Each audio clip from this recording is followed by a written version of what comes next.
మూడుముళ్ళ బంధం episode 264. Hi friends, story చూసి నచ్చితే కామెంట్ చేయండి, వీడియోని లైక్ చేయడం మాత్రం మర్చిపోకండి. విక్రమ్ వైష్ణవి వైపు చూస్తూ తనని హక్ చేసుకుని you are looking so beautiful my dear lovely wife అని వైష్ణవి చెవి దగ్గర చిన్నగా చెప్తాడు విక్రమ్. ఇలాగే విరాస్ వైష్ణవిని హక్ చేసుకుని you are looking so beautiful my dear angel అని చెప్పిన మాట వైష్ణవికి గుర్తుకు రాగానే ఒక్కసారిగా విక్రమ్ని దూరం జరిపి అటువైపు తిరిగేస్తుంది. ఏం వైషు, ఏమైంది? నువ్వు ఎంత బాగున్నావో చెప్పాను అని వైష్ణవి సిగ్గుపడుతుందేమో అని అనుకుంటాడు విక్రమ్. వైష్ణవి మనసులో ఎందుకు వాడి ఆలోచనలు నా మనసులో నుండి పోవడం లేదు? వాడంటేనే నాకు భయం, కోపం, చిరాకు, ద్వేషం అన్నీ ఉన్నాయి. కానీ ఎందుకు పదే పదే వాడి మాటలే నాకు గుర్తుకొస్తున్నాయి?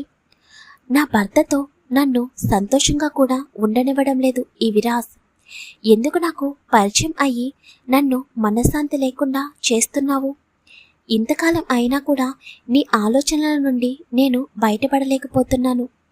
వీటికి ఎప్పుడు విముక్తి దొరుకుతుంది అని ఆలోచిస్తూ ఉండగా వైషు వెళ్దామా అని అంటాడు విక్రమ్. వైష్ణవి మనసులో లేదు వైషు, నువ్వసలు ఆ విరాస్ గురించి ఆలోచించకు.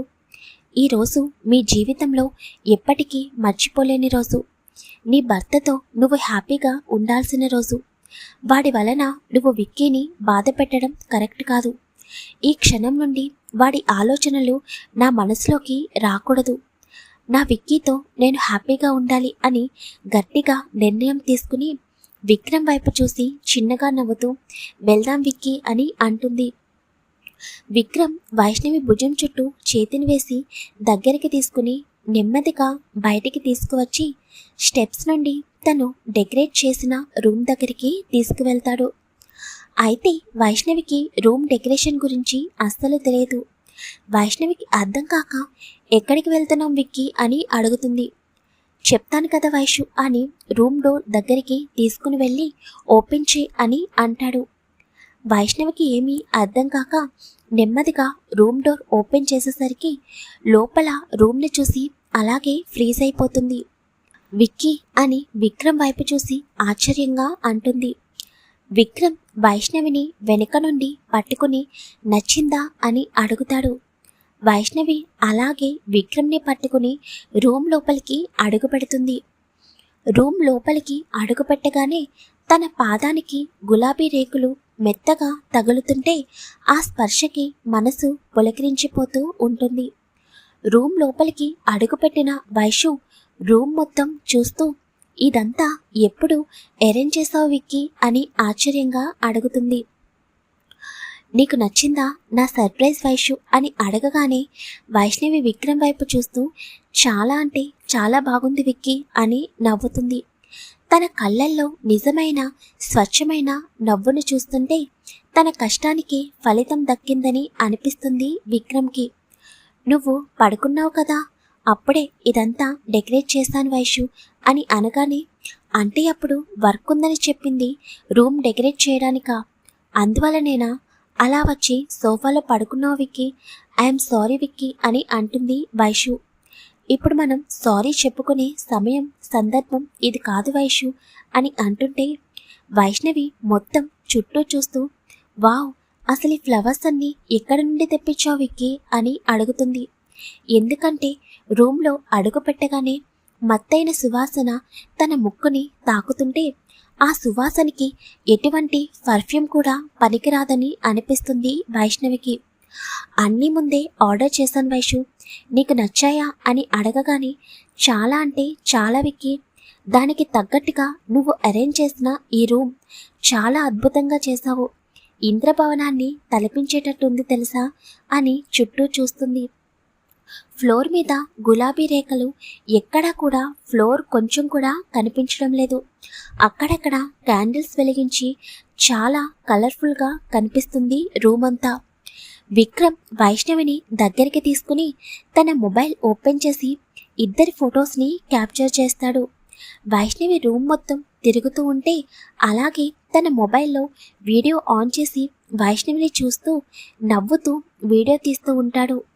వైష్ణవి విక్రమ్ డెకరేట్ చేసిన ప్రతి ఫ్లవర్స్ దగ్గరికి వెళ్ళి వాటి యొక్క స్మెల్ పీలుస్తూ, నిజంగా చాలా అద్భుతంగా ఉంది విక్కీ, అసలు నేను నా లైఫ్లో ఇంత సంతోషంగా ఉంటానని అనుకోలేదు తెలుసా, ఇదంతా నీ వల్లే అని ఫ్లోర్ మీద ఉన్న గులాబీ రేకులను తీసి పైకి విసురుతుంది. ఆ సమయంలో వైష్ణవిని చూస్తుంటే విక్రమ్కి చిన్న పిల్లలాగా అనిపిస్తుంటే అలాగే మొత్తం వీడియో తీస్తూ ఉంటాడు. తర్వాత పక్కనే ఉన్న కొన్ని గులాబీ రేకులను తీసుకుని వీడియో తీస్తున్న విక్రమ్ దగ్గరికి వెళ్ళి ముఖంపై ఉఫ్ అని ఊదుతుంది. వైషు, డిస్టర్బ్ చేయకు, ఎంత అందంగా ఉన్నావో తెలుసా, నీ వల్ల ఈ రూమ్కి ఇంకా అందం వచ్చింది అని అంటూ తన మొబైల్ వీడియో ఆఫ్ చేసి అక్కడే ఉన్న టేబుల్పై పెట్టి ఒక్కసారిగా వైష్ణవిని ఎత్తుకుంటాడు.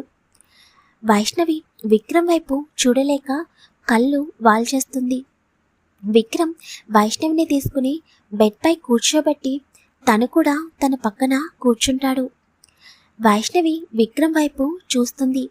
విక్రమ్ అందం మరింతగా పెరిగినట్టు అనిపిస్తుంటే, ఏంటి విక్కీ, ఈరోజు చాలా అంటే చాలా బాగున్నావు తెలుసా అని అంటుంది. విక్రమ్ చిన్నగా నవ్వి వైష్ణవి తలపై కొట్టి, మాటలతోనే సరిపెడతావా అని అంటాడు. వైష్ణవి విక్రమ్ వైపు టెన్షన్గా చూస్తూ, నేను వెళ్ళి మిల్క్ తీసుకురానా అని వెంటనే బెడ్ దిగేసి బయటికి వెళ్తుండగా విక్రమ్ వైష్ణవి చేతిని పట్టుకుని బయటికి వెళ్ళనివ్వకుండా, ఎక్కడికి వెళ్తున్నావు, తప్పించుకుందామని అనుకుంటున్నావా అని కొంటిగా నవ్వుతాడు. ఏంటి, విక్కీని చూస్తుంటే నాకు ఇంత టెన్షన్ వచ్చేస్తుంది, నార్మల్గా ఉన్నప్పుడు వేరేగా ఉండేదాన్ని, కానీ ఇప్పుడు ఎందుకు కంగారుగా ఉంది అని మనసులో అనుకుంటూ, అది కాదు విక్కీ, అంటే ఈ టైంలో మిల్క్ షేర్ చేసుకుంటారు కదా, అందుకని అని తన చీర చెంగుని తన 2 చేతుల మధ్య నలుపుతూ కంగారుగా అంటుంది. ఇంత చల్లదనంలో నాకు అవేమీ అవసరం లేదు, నువ్వుంటే చాలు అని చెప్పి వైష్ణవిని దగ్గరికి తీసుకుని తన నుదుటిపై ముద్దు పెట్టుకుని, వైషు, నీకు ఇదంతా ఇష్టమే కదా, లాస్ట్గా నీ పర్మిషన్ అడుగుతున్నాను, నీకు ఓకే అంటేనే, లేకపోతే వద్దు అని అనగానే విక్రమ్ తనపై చూపిస్తున్న ప్రేమకి వైష్ణవి వెంటనే విక్రమ్ వైపు చూస్తూ విక్రమ్ పెదవులని అందుకుంటుంది. ఎప్పుడో పెళ్లికి ముందు తనకి తనంతట తానే వచ్చి ముద్దు పెట్టుకున్న వైష్ణవి మళ్ళీ ఇన్ని రోజులకి తనంతట తానే ఇస్తున్న ముద్దుకి విక్రమ్ ముందుగా షాక్ అయినా తర్వాత షాక్ నుండి తేరుకుని ముద్దును కంటిన్యూ చేస్తూ ఉంటాడు. వైష్ణవికి విక్రమ్ సరిగ్గా అందక తన మునివేళ్లపై నిల్చుని ఉంటే అది గమనించిన విక్రమ్ వైష్ణవి నడుముని చుట్టూ చేతులు వేసి తనని కొంచెం పైకి ఎత్తుకుని ముద్దును కంటిన్యూ చేస్తూ ఉంటాడు. ఒకరి ప్రేమను ఒకరు తెలుపుకుంటూ తమ కొత్త జీవితంలోకి అడుగు పెడతారు. విక్రమ్ వైష్ణవిని అలాగే ఎత్తుకొని నెమ్మదిగా బెడ్పై పడుకోబెట్టి తను కూడా వైష్ణవి పైకి చేరుతాడు. Get ready beautiful lovely couple, all the best చెప్పండమ్మా మా విక్కీకి, వైష్కి for new life. Hi friends, thank you very much. Story అందరూ ఫాలో అవుతున్నందుకు వీడియోని లైక్ చేయండి, షేర్ చేయండి, ఛానల్ని సబ్స్క్రైబ్ చేసుకోండి.